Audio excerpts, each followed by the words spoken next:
एक बार एक लोमड़ी को किसी बैल ने बचाया। लोमड़ी ने उसका बड़ा आभार माना। वह हाथ जोड़कर कहने लगी, दादा, तुम्हारा ये उपकार मैं जीवन भर नहीं भूलूंगी।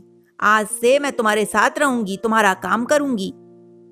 कुछ दिनों तक तो सब ठीक ठाक चलता रहा, पर कुछ ही दिनों में लोमड़ी ऊब गई। बैल का जरा सा भी काम करना उसे बुरा ही लगता। बात बात पर वह खीज उठती। एक दिन की बात है, दोनों रात में चने के खेत में घुस गए। हरी हरी फसल तैयार खड़ी थी। दोनों मुंह मार मार कर खाने लगे। लोमड़ी का तो पेट छोटा था, थोड़ी देर में भर गया, पर बैल खड़ा खाता ही रहा। कुछ देर तक लोमड़ी बैठी रही, फिर बोली, दादा, इतनी देर हो गई, जल्दी चलो।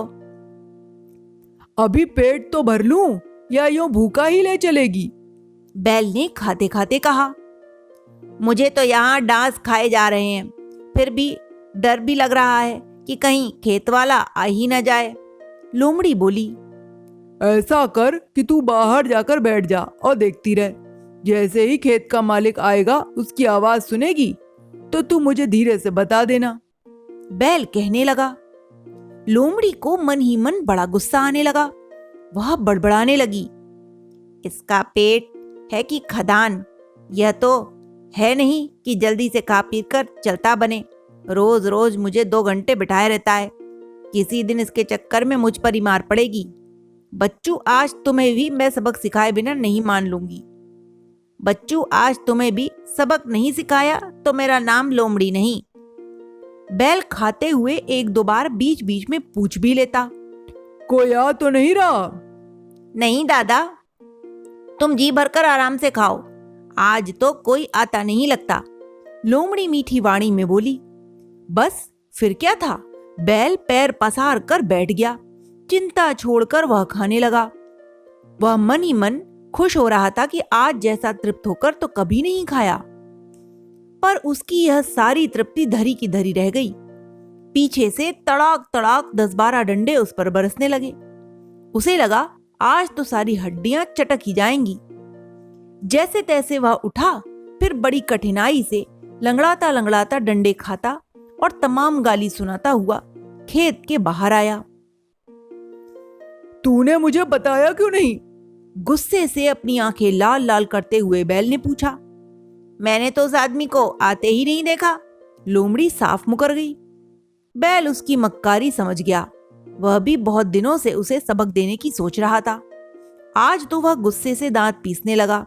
मन ही मन बोला, तेरी अकल ठिकाने न लगाई तो मेरा नाम भी हीरा बैल नहीं। 6-7 दिनों के बाद बैल बोला, अरे सुनती है, नदी पार एक खेत में सुना है बड़ी भूरी पूरी फसल हुई है, चलेगी क्या? नदी किनारे तुझे मेढक और चूहे भी मिल जाएंगे। लोमड़ी खुशी खुशी उसके लोभ में राजी हो गई। वह तो उस लोमड़ी का अधिक प्रिय भोजन ही था।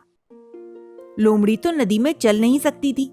बैल उसे अपनी पीठ पर बिठाकर नदी पार ले गया। वहां उन्होंने पेट भर के खूब खाया। लोमड़ी ने तो नदी के किनारे मेढक भी इतने खाए कि उससे खड़ा होना भी मुश्किल हो गया। जैसे तैसे पेट सहलाती वह बैल की पीठ पर सवार हुई। बीच धार में आकर लोमड़ी को एकाएक झटका लगा। वह चीखती हुई बोली, यह क्या किया दादा? अरे मैंने तो डकार ली है। बैल भी अनजान बनते हुए बोला। वास्तव में बात यह थी कि बैल लोमड़ी को सबक सिखाना चाहता था, इसीलिए उसने जानबूझकर लोमड़ी को झटका दिया था। लोमड़ी तुरंत समझ गई कि यह बैल की जानबूझकर की गई करतूत है। पानी में वह डूबने ही वाली थी। जोर जोर से चीख रही थी, बचाओ बचाओ दादा, बचाओ। बैल उसे जान से मारना नहीं चाहता था, बस थोड़ा सा सबक सिखाना चाहता था। बैल ने तुरंत आगे बढ़कर लोमड़ी को पानी की तेज धार में बहने से रोक लिया। अपनी पीठ पर चढ़ाकर नदी पार कराई। किनारे पर आकर बैल कहने लगा, तुझसे कुछ बात कहनी है। देख, तू यह न समझ कि तू बहुत ही तेज तर्रार है, तुझ में चालाकी अधिक है, तो मैं शरीर से बलवान हूं। तू यह न सोचना कि तू मुझे तंग कर लेगी। लोमड़ी नीचे की ओर सिर झुकाए बैल की सारी बातें चुपचाप सुनती रही। बैल फिर बोला, सुन, तू मेरे साथ नहीं रहना चाहती तो अभी से अलग रास्ते पर चली जा। मेरे साथ रहना है तो वफादारी से रहना होगा। मित्रता में एक दूसरे के साथ छल करना बहुत बुरा है। जब तक मन मिलते हैं तभी तक मित्रता होती है, तभी साथ रहना अच्छा लगता है। तेरे मन में मेरे लिए प्यार नहीं, तू मेरा कुछ भी भला नहीं सोच सकती। तो जा, जिसे चाहे उसे दोस्त बना। लोमड़ी की समझ में अपनी सारी गलतियां आ गई थी। समय समय पर उसने बैल के साथ जो बुरा व्यवहार किया था वह भी उसे याद आ रहा था। आज की घटना को छोड़कर बैल ने तो सदैव उसे माफी किया था, सदैव उसका हित ही सोचा था। ऐसा सीधा और भलाई करने वाला दोस्त लोमड़ी को मिलता भी कहां। वह आगे बढ़ी और बैल के मुंह से अपना मुंह रगड़ते हुए बोली, दादा, अब की बार और माफ कर दो ना, फिर कभी भी गलती नहीं करूंगी, और अगर करूं तो तुम मेरे कान पकड़कर खींच देना।